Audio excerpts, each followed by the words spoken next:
Hello YouTube, Ace Pinkter here again. I'm going to try to emulate the sound of a vinyl scratched sample using the NNXT sampler in Reason 3.0. Alright, here's what we're going to do. We're going to work with this sample right here. Alright! And I'm going to show you what you got to do. Alright, a couple things first off. Once you've got a sample loaded, we're going to make a few changes before we do anything else.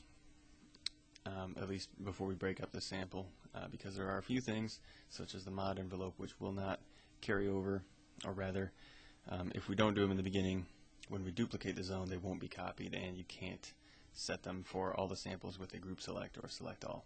So, we're going to work with one solitary sample in the beginning.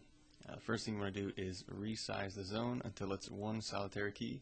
I like to keep it on the C, and we're going to set a high pass filter for about 200 hertz.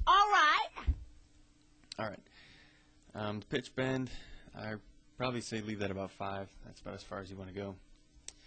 And now, the velocity sample start. I say give this a bit of an offset, anywhere from 1 to 10% depending on the length of the sample.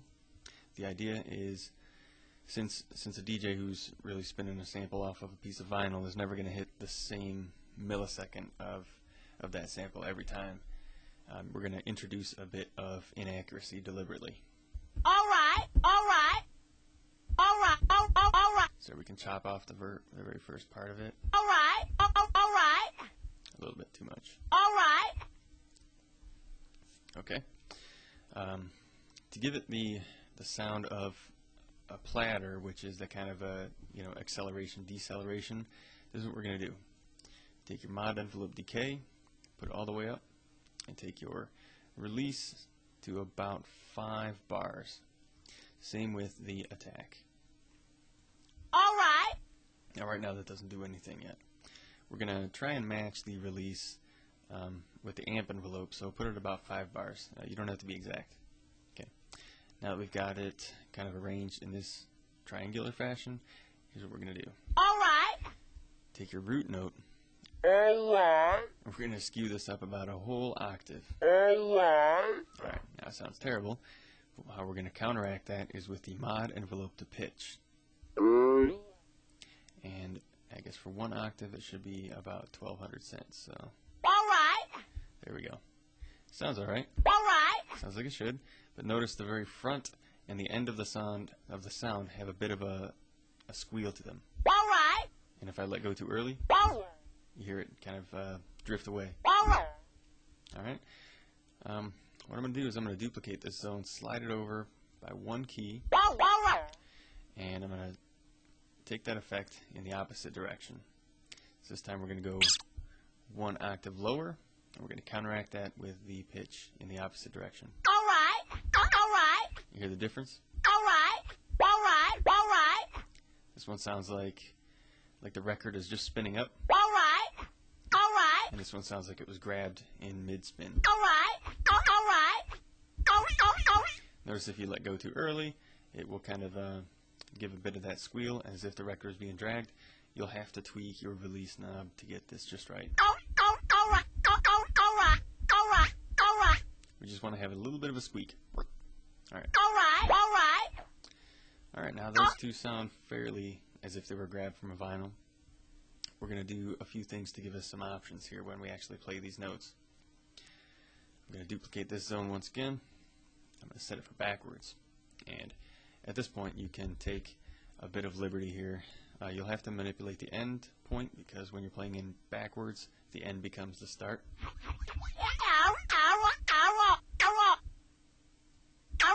And we just want to get some noise here.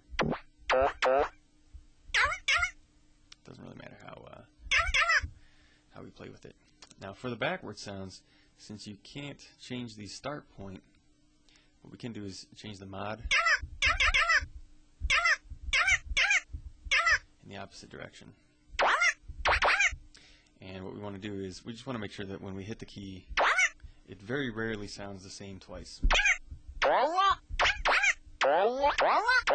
that's all the same key, all the same note, different velocities. Okay. I would say just to be on the safe side, we'll give ourselves a few more like this. And you can take some liberties with your LFOs here if you want to do some pitch shifting. They'll usually enhance your backwards samples. I recommend you stay away from it for the forwards ones.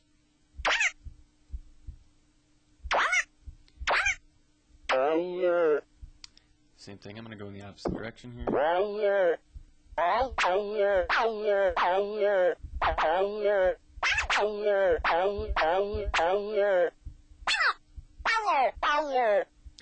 Now we get a wide variety of sounds here if you haven't heard already. That's a light press. That's a heavy press. That's a light press. It's a heavy press. And the idea is if you have some kind of background beat, I'm just going to throw some Dr. Rex on there. Basically, just kind of go wild with the keyboard and use the pitch knob rather, to give yourself that much more extra variety.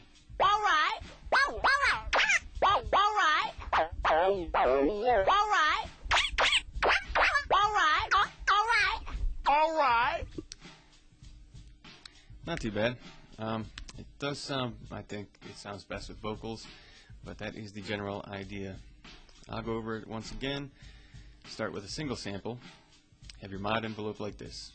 5 bars for the attack, all the way up for the decay, 5 bars for the release. We're going to set the root note up 1 whole octave and use the pitch shift at about 1200 cents to counteract what we've done. Make sure that your amp envelope release is somewhat close to your mod envelope release. Use a high pass filter around 200 hertz. The reason for that is just, a scratched sample really doesn't sound that great. If it has a lot of low end, it can drown out your mix really quickly. And most DJs have a kill switch for the low frequencies when they're on a scratch turntable. Manipulate your velocity start so that we have a bit of an offset every time we hit the key. It's a bit unpredictable. And then from there, one more step. When you've either when you started or when you finished, drop your polyphony down to 1. If you do that, you can take a bit more liberties with your amp envelope release. Even though it hangs a bit, if you have the polyphony set for 1, every time you press another key, it'll kill it right away. Alright, that's about as close as I think reason can come to emulating the sound of vinyl scratch, and I'll admit it's a bit lame. If you really want the thing, if you want the real thing, get yourself a turntable. But this tutorial is mainly for the people who want to use digital media and they don't feel like shelling out $1,500 or more for a good set of digital turntables and a mixer. If you can remember these steps or bookmark this tutorial, this might come in handy. There'll be times when you want to introduce a sample and just want to add a bit of variety, make it sound a little bit different. And some samples will sound better than others. So with that in mind, happy scratching. A Sphincter out.